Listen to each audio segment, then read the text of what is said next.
There's one thing that every anxiously attached person understands intuitively. And if you don't relate to this one thing, then chances are you aren't actually anxiously attached. Maybe you're secure or even more avoidant. If you don't relate to this one thing, that doesn't necessarily mean you don't experience anxiety from time to time, but let's remember something that's really crucial here.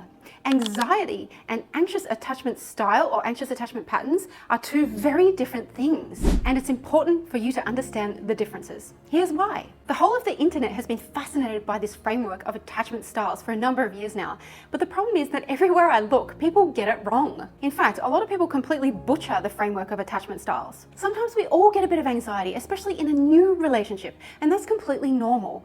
Relationship anxiety can be experienced even by securely attached people. After healing my own anxious attachment style, I'm about 80% healed now, and helping and coaching other people to heal anxious and disorganized attachment, I would classify anxious attachment style as a maladaptive way for your nervous system to operate. In fact, all people who have anxious attachment style are prone to maladaptive methods of coping and responding to stress. And it's this maladaptive way of responding to stress that differs from actual anxiety. Because here's the thing, securely attached people experience anxiety in life, of course. Sometimes anxiety can help you actually save your own life or avoid an accident, right? Or just simply save something or someone that's important to you. But these securely attached people don't have maladaptive methods of responding to and coping with the actual anxiety. It's the anxiously attached people of the world who respond in maladaptive ways.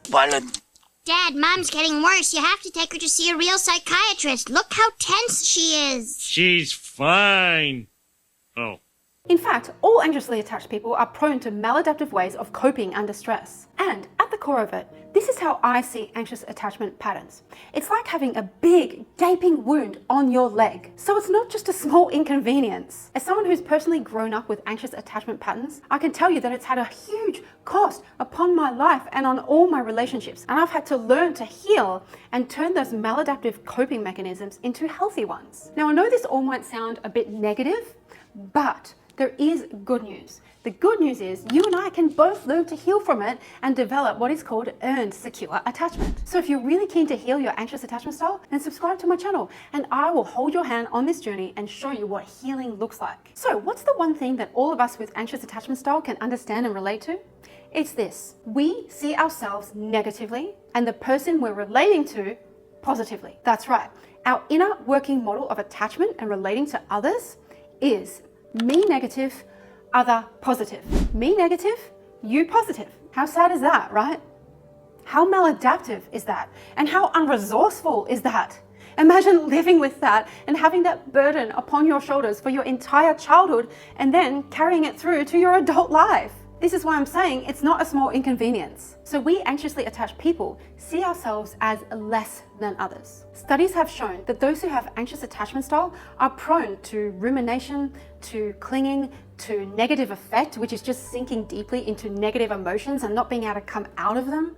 Time and time again, studies prove this and show this to us. Under stress, we will drown in hypervigilance, approval seeking, clinging, and just negative thoughts. But on the flip side, whilst we're thinking negatively about ourselves and drowning in that dark cloud of doomsday, we are thinking positive things about the person that we're relating to or in a romantic relationship with. This is why sometimes the most anxiously attached people of the world, or even anxious avoidant, actually idealize their parents.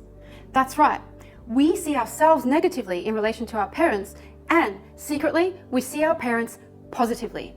And now, if this isn't true for you, then maybe you've found a way to heal and to see your relationship and your parents' toxicity in an objective way, so that now you're more capable of assessing that parent-child relationship in a constructive, realistic way. But generally speaking, this negative me, positive you, is the running template inside an anxiously attached person's mind. And why wouldn't you constantly think of yourself negatively when you grew up in your childhood seeing all the other kids happy and excited to explore and take risks and play with others and just generally being happy, while you're stuck wondering about the whereabouts of your mother and father and just generally drowning this sense of doom and dread and unable to escape that negative cycle? The more I think about anxious attachment style and this feeling of dread that we get and our inability to just swim out of this doom, the more I think of it as this dark cloud that always hovers above us wherever we go. And it's like this dark cloud that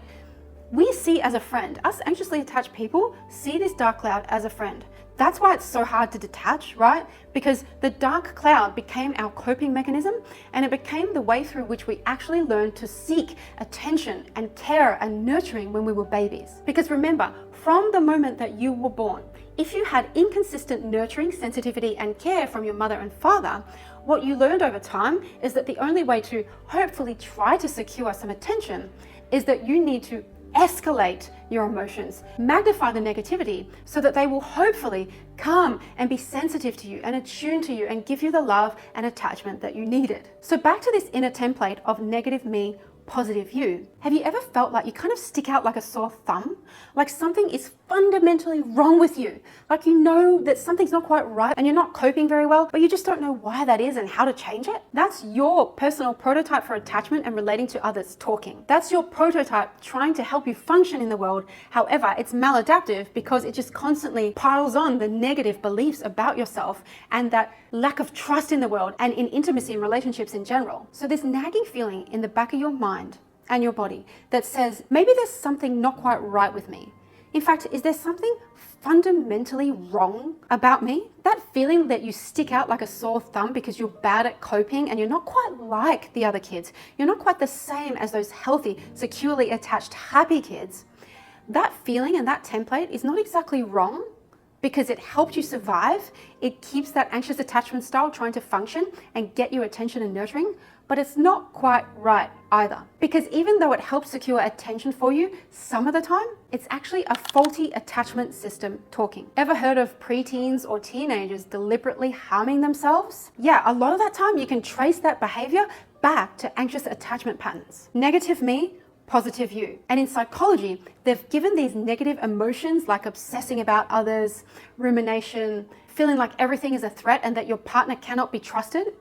They've given that a name and it's called negative affect. Now, here's a little key about this that you may not have considered, but I think it's important for every anxious person to consider. Because when you're anxiously attached, your nervous system and your mind and body overextends itself to try to save your relationships from every real or imagined threat. And that gets so tiring and so taxing on your nervous system that eventually you switch to avoidant attachment patterns. So this is also another reason why I talk about attachment styles on a sliding scale, because the anxious person isn't always just anxious. The more anxious you are, the more likely it is that you eventually go to an avoidant pattern. Of course, this doesn't mean that you have avoidant attachment styles, strictly speaking. It just means that sometimes you have to go to despondency and push others away just to get that break in your nervous system, just to get a rest from, oh my God, everything is so negative. This dread, this dark cloud that's always thunderstorming and raining on me is just getting too much. I can't deal with it anymore. So if you can't fully relate to this idea that you are negative and others are positive, the people that you are in a relationship with or friendship with, if you can't fully connect to that, it might be because you're spending a bit of time in that avoidant mode. So here's a story, an example from my own life that reflects deeply this whole concept of negative self. So I remember after I had my first son almost 12 years ago, before he turned 1, right around the time he was about 9 months old, I was seeking new relationships with other mothers because I only had the one son. And I was noticing that with his high energy, it would really help if he had other, little toddlers to bounce off of and to go around and play with.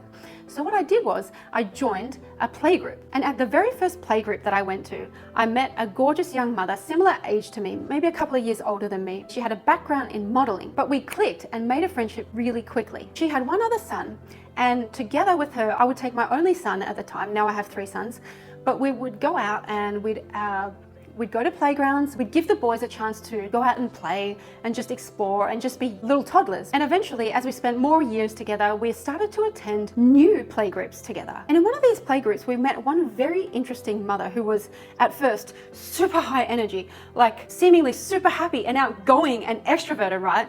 But looking back on it, she was really just hyper aroused. That was her coping mechanism because she wasn't quite calibrated in the way she operated. And she started to act really controlling as a friend towards myself and my original friend.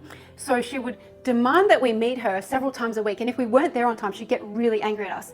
If one of us couldn't make it, she would get really pissed off and act like we weren't being loyal as friends to her. And over time, I noticed that the best thing to do for myself and my son would be to distance myself from this mother. I'd of course keep the original friend I had, but I needed to distance myself from this new friend that we'd found because I couldn't have someone trying to control my life and my whereabouts. I couldn't commit to that yet. I had enough going on in my life, and so did my other friend. And one time I was sitting talking to my original friend about why she targeted us as a friend. Why did this mother want to make friends with us? There were so many other mothers in the mothers group. Why didn't she choose them? And I just made an offhand joke. I said, you know what? She probably just targeted us because we're young and attractive like her, right? It was just a joke. And you know what my friend said? She said, what? We're way hotter than her. And then I reacted in shock and said, what? What are you talking about? And then she said, what? What do you mean? Can't you tell? It's obvious we're way hotter than her. And I said to her, you know what? It's not obvious to me. And she said, why? And I said, well, actually, it's because I've always seen everybody else as prettier than me and hotter than I am. And she sort of paused and thought about it and said, oh, okay.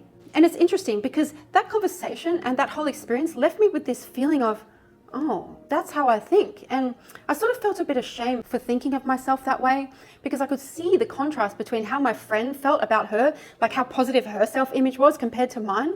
And I sort of thought about it and I thought about it, and I came to this realization eventually. That is the inner template of anxious attachment style at work. That's me thinking more of others and less of myself. Now, I want to put a caveat in here, and that is that what adds to this for me was that I grew up as the scapegoat child of a grandiose narcissistic parent. So when you grow up as the child of a narcissistic parent, especially if you were the scapegoat child, that adds another layer that doubles down on that negative self-image, right? So maybe if you are a little less anxiously attached than I was before I began healing, you may not relate to this idea as much, but just know that you will have this tendency, almost an equilibrium, whereby you compare yourself to other people and you feel like you always come up short. Because again, this goes back to this fundamental feeling that something's not quite right with you.